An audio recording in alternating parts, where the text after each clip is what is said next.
भगवान महादेव शिव और जगत जननी मां जगदम्बा के चरणों में नमन करते हुए शिव शक्ति धाम डासना से मैं यति नरसिंहानंद सरस्वती और मेरे साथ हैं हमारे क्षेत्र के महानायक वीर चक्र विजेता कर्नल टीपीएस त्यागी जी और मेरे साथ हैं विनोद सर्वोदय जी जो पूरे भारतवर्ष के बहुत ही बड़े हिंदू विचारक हैं। कर्नल टीपीएस त्यागी जी राष्ट्रीय सैनिक संस्था के संस्थापक अध्यक्ष हैं। उन्होंने संस्था की स्थापना भी की और उसके अध्यक्ष भी हैं और इसी के साथ बहुत सारी संस्थाओं के, राष्ट्रवादी संस्थाओं के और वो संस्थाएं जो न्याय और सत्य के लिए काम करती हैं, कर्नल साहब उनके संरक्षक हैं। भाई साहब विनोद सर्वोदय जी जो हैं ये बहुत बड़े हिंदूवादी लेखक हैं और चिंतक हैं। मैं यति नरसिंहानंद सरस्वती शिव शक्ति धाम डासना में रहता हूं। आज हम लोग दिल्ली आए हैं और ये दिल्ली में साउथ एशिया के पत्रकारों का जो ये क्लब है, यहाँ हम एक प्रेस वार्ता कर रहे हैं। प्रेस वार्ता का उद्देश्य ये है, हम पूरी दुनिया के सभी धर्म गुरुओं को और बुद्धिजीवियों को एक बात बताना चाहते हैं।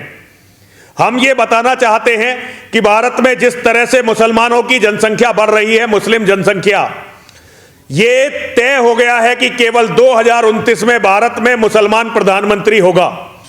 भारत में यदि मुस्लिम प्रधानमंत्री हुआ तो बहुत जल्दी ये देश इस्लामिक होगा और तब केवल हम हिंदू खत्म नहीं होंगे बल्कि भारत में रहने वाले जितने ईसाई हैं, जितने बौद्ध हैं, जितने पारसी हैं, जितने यहूदी हैं, जितने जैन हैं, जितने सिख हैं, वो सभी धीरे धीरे खत्म कर दिए जाएंगे।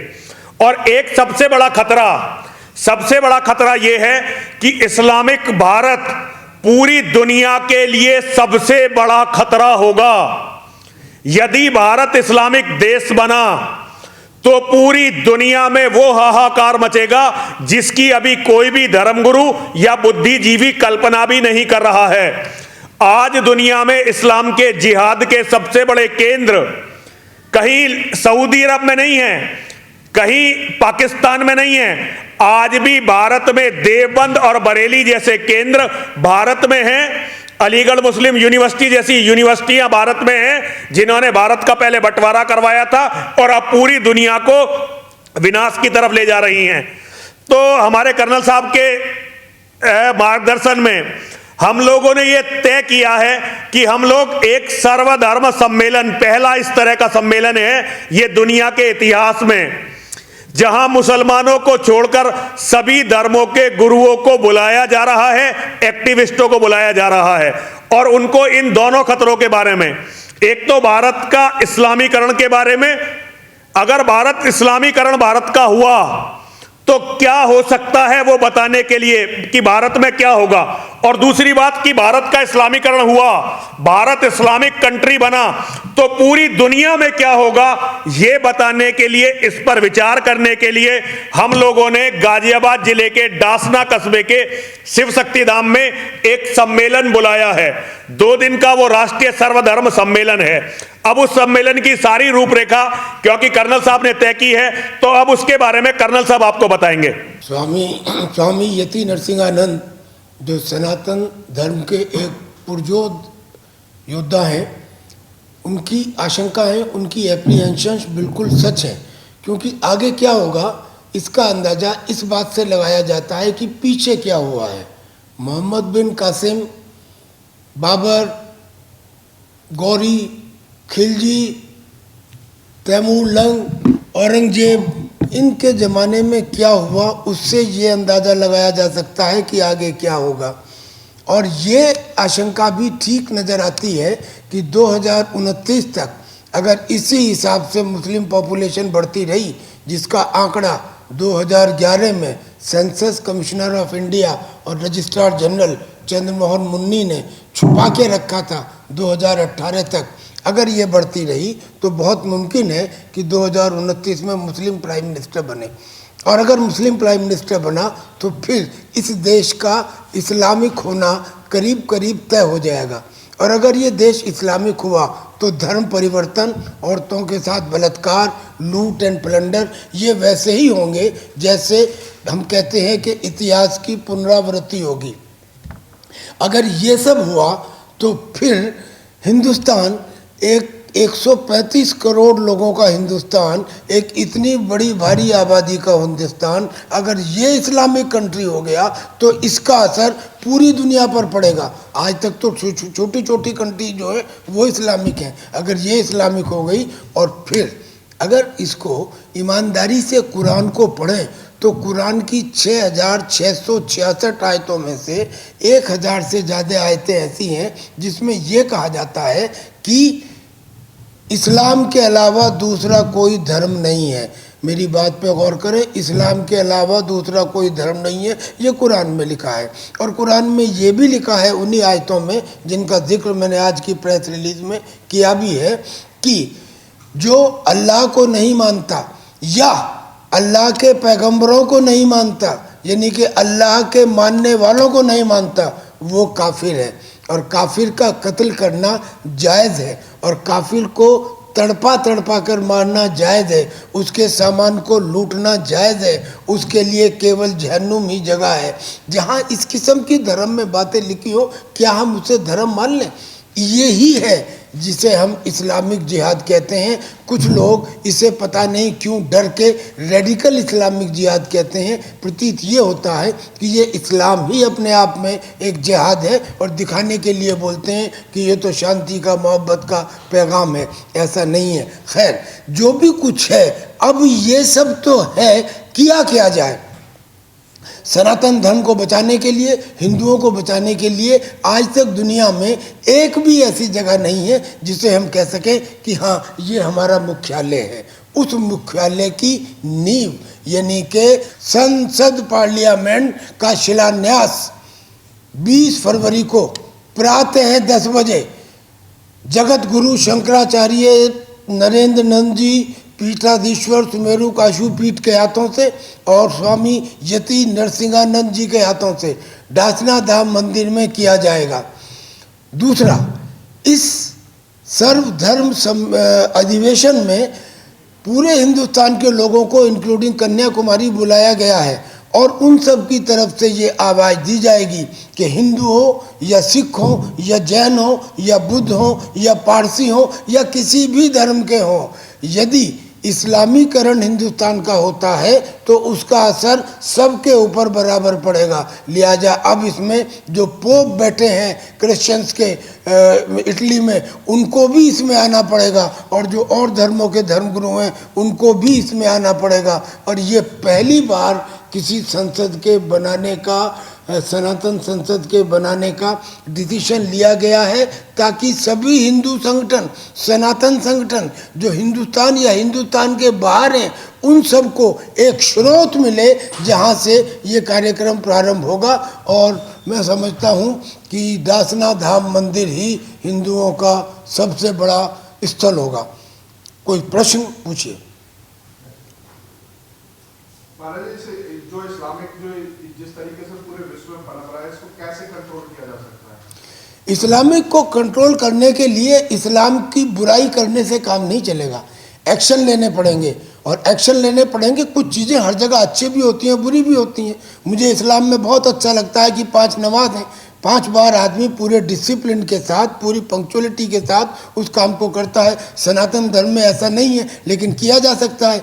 जितने भी मंदिर हैं हिंदुस्तान में, सारे शंकराचार्य ये लिख के दें कि वहाँ का पंडा सुबह को आरती के समय, शाम को आरती के समय 15 मिनट तक केवल शंख बजाएगा, केवल घंटा बजाएगा। हमारी एक देवी ऐसी भी थी जिसने घंटनाद करके दुश्मनों का नाश किया था। और जो पंडा ऐसा नहीं करेगा, मैं राष्ट्रीय सैनिक संस्था का राष्ट्रीय अध्यक्ष वीर चक्र प्राप्त कर्नल तेजेंद्र पाल त्यागी आज आपके सामने बोलता हूं कि हमारे साथ पूर्व सैनिक हैं और हमारे साथ देशभक्त नागरिक भी हैं। उसको समझाना, किस भाषा में समझाना है, ये हम करेंगे। और 2 के साथ होते ही सब में हो जाएगा। और इसे कहते हैं अनुशासन। एक बात और भी बहुत सारे काम ऐसे हैं जो किए जा सकते हैं। सैनिक ट्रेनिंग, कल को अगर गृह युद्ध हो जाए तो हमारे पास क्या है? ना हमारे पास हथियार है, ना हमारे पास प्रशिक्षण है। वो प्रशिक्षण करने का काम हम कराएंगे। हम बताएंगे कैसे एम्बुश करते हैं, कैसे पेट्रोलिंग करते हैं। हम बताएंगे उनको कि क्या करना है, कैसे टैक्टिक्स का इस्तेमाल करना है, कैसे हाइड एंड सीक करना है और अपने लोगों को हम बताएंगे कैसे तलवार चलाना है, कैसे लाठी चलाना है, और बड़ा तो नहीं लेकिन हाँ स्मॉल आर्म्स रेंज हमारे पास है, हम सिखाएंगे उनको। अगर गांव के एक आदमी को आपने ये चीज़ें सिखा दी, वो अपनी रक्षा भी करेगा, वो गांव की रक्षा भी करेगा। लेकिन खाली बुराई करने से नहीं, बुराई तो सबको समझ में आ गई अब कि क्या है। और ये जो हम कह रहे हैं ये केवल हिंदुओं के लिए नहीं कह रहे।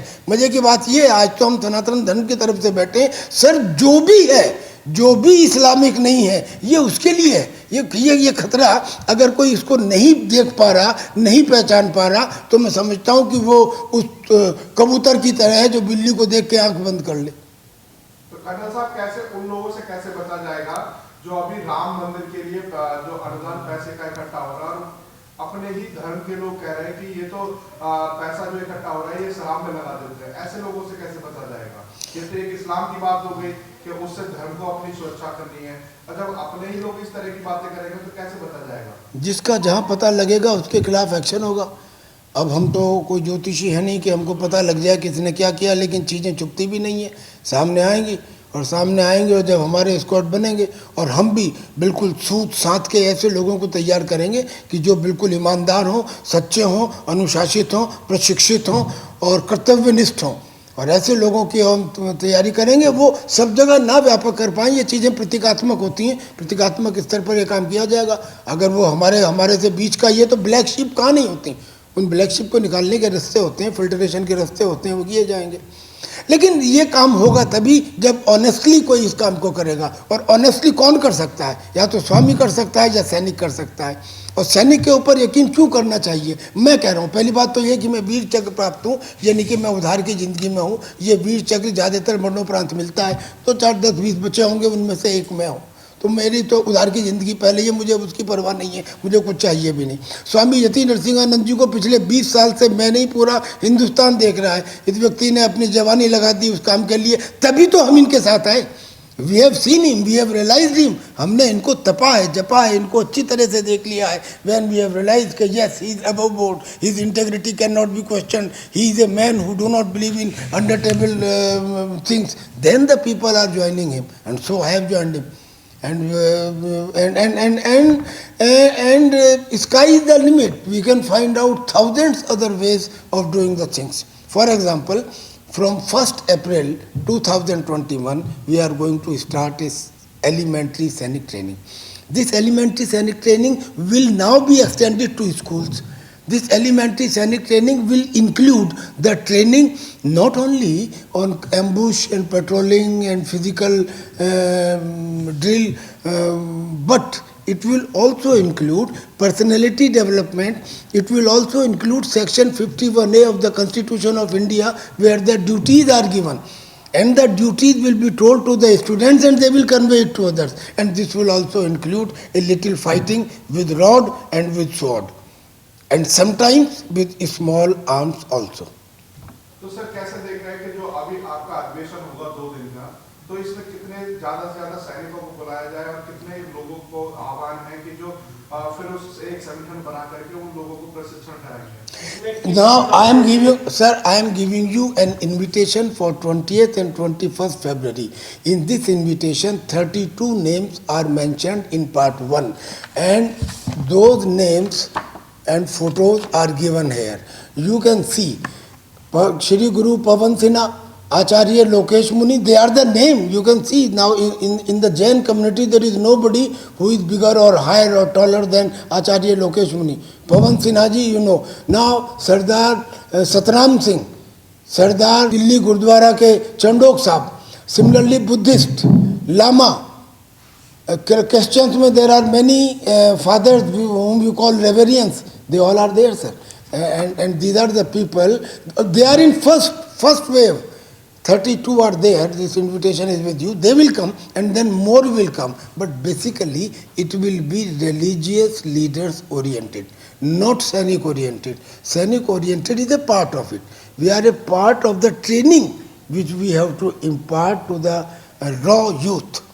And we are a part of the group which will discipline the pandas, those who are in the mandirs. We have to, because Anushashan will start from there. Anushashan will start from mandirs.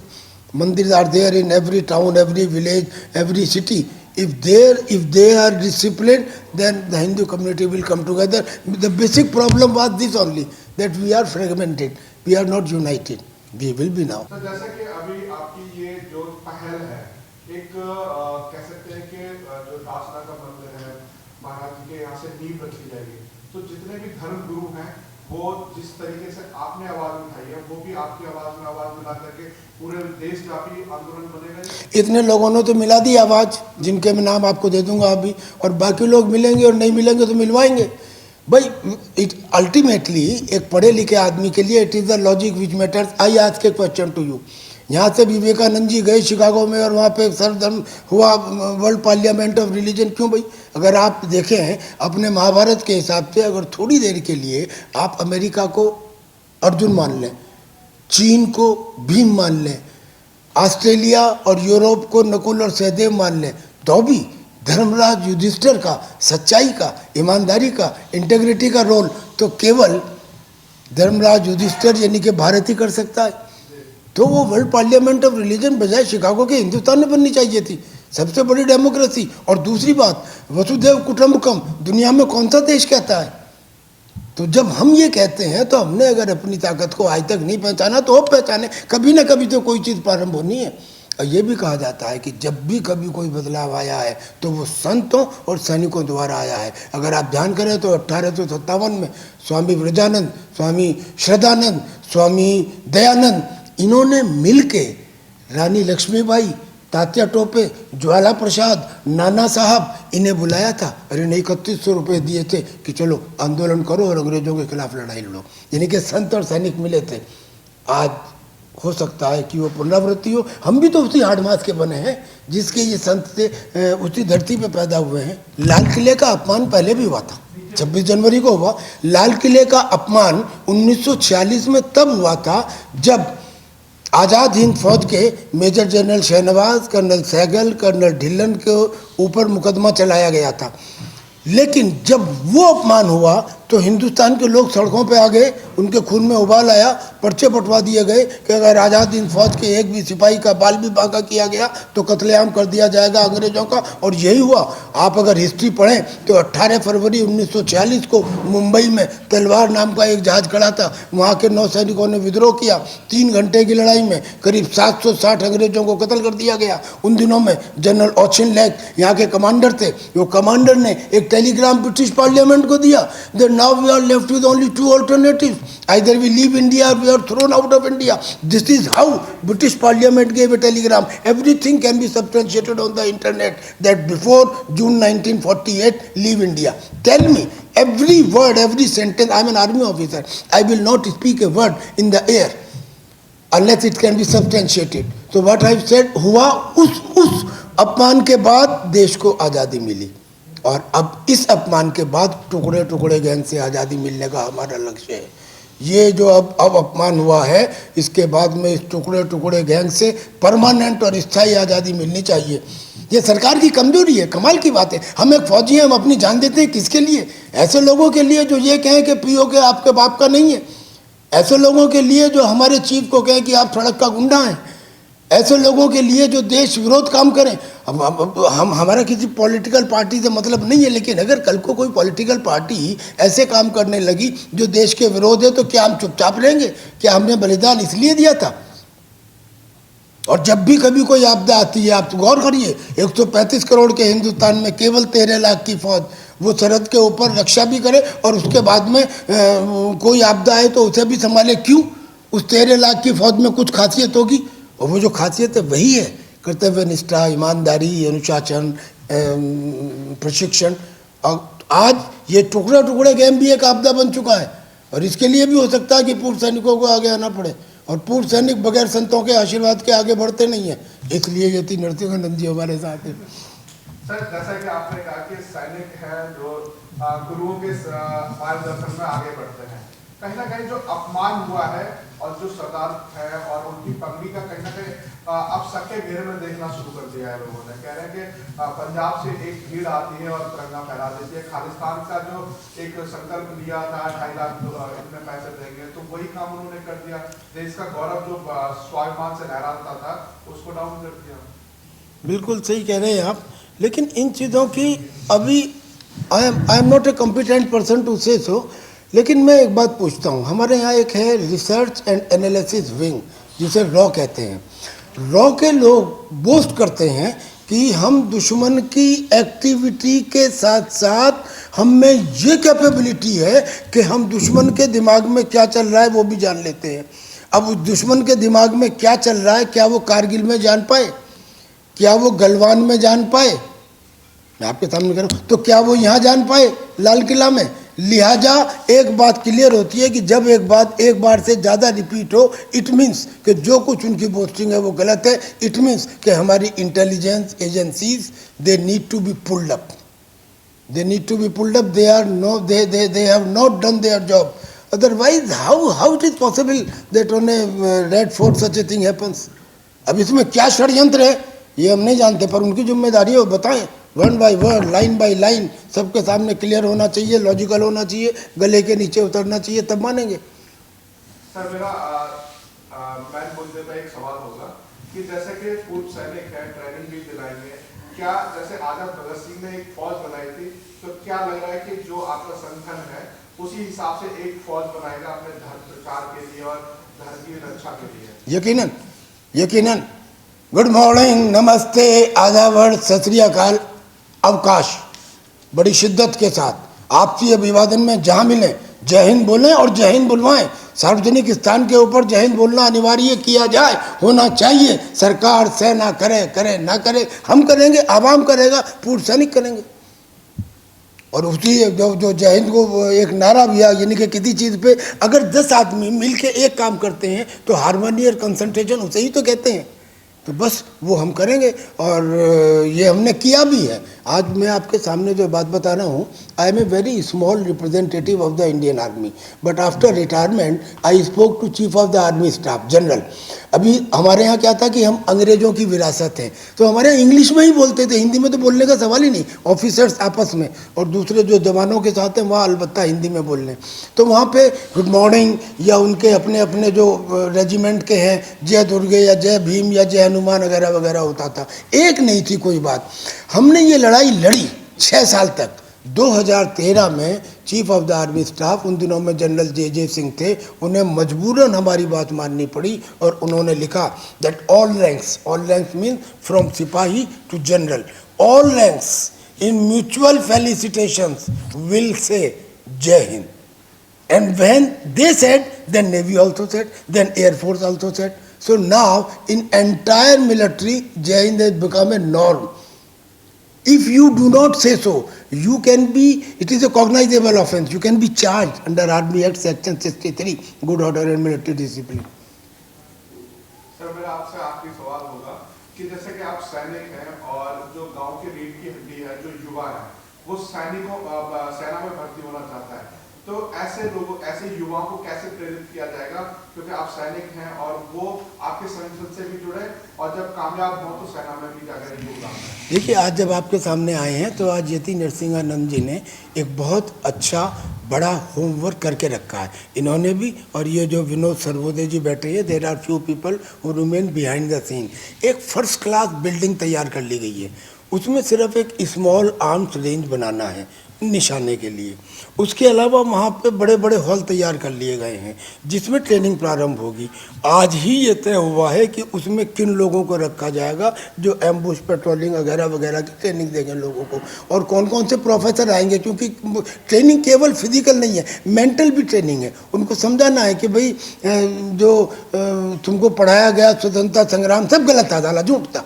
Netaji Subhash Chandra Bose की वजह से आज़ादी मिली, जो कुछ था वो था और ये गलत पढ़ाते गए आज तक। तो वो सब चीज़ों को भी बताएगा, सेक्शन 51A भी बताएगा, पर्सनैलिटी डेवलपमेंट भी बताएगा, डिज़ास्टर मैनेजमेंट भी बताएगा, प्रदूषण को रोकना भी बताएगा। यानी कि हम एक रॉ यूथ को न केवल एक सैनिक बनने के लिए तैयार करेंगे बल्कि एक अच्छा नागरिक बनने के लिए भी तैयार करेंगे। तो उसका इतना काम हो चुका जो मैंने आपको बताया, ये इन्होंने कर दिया, उसके बाद आज यहाँ आए हैं। और 1 अप्रैल से मैंने आपको डेट बताई थी, 1 अप्रैल को मैं करेक्ट करता हूँ, 2 अप्रैल से हम ये काम शुरू करेंगे।